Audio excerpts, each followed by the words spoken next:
Hello বন্ধুরা, এই যে দেখেন, আজ আপনাদেরকে দেখাবো আমার মেয়ের কাণ্ড।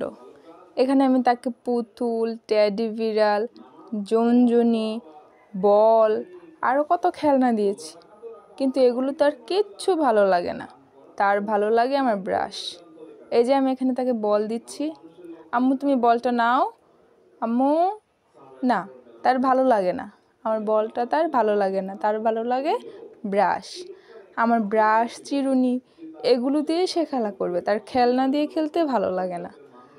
আমার ব্রাশটা মুখে নিয়ে একদম সে তার দাঁত ব্রাশ করে ফেলছে, অথচ তার এখনো দাঁতই উঠেনি। দেখেন কিভাবে ব্রাশটা পড়ে গেছে নিচে, সে খুঁজছে, পাচ্ছে না। কত খেলনা, এগুলো ভালো লাগে না। সেই খুঁজে খুঁজে ব্রাশটা বের করলো, হাতে একটা পুতুল চলে আসছে, না এটা নেবে না, সে ফেলে দিয়েছে। আবার ব্রাশটা তুললো, এই যে এখন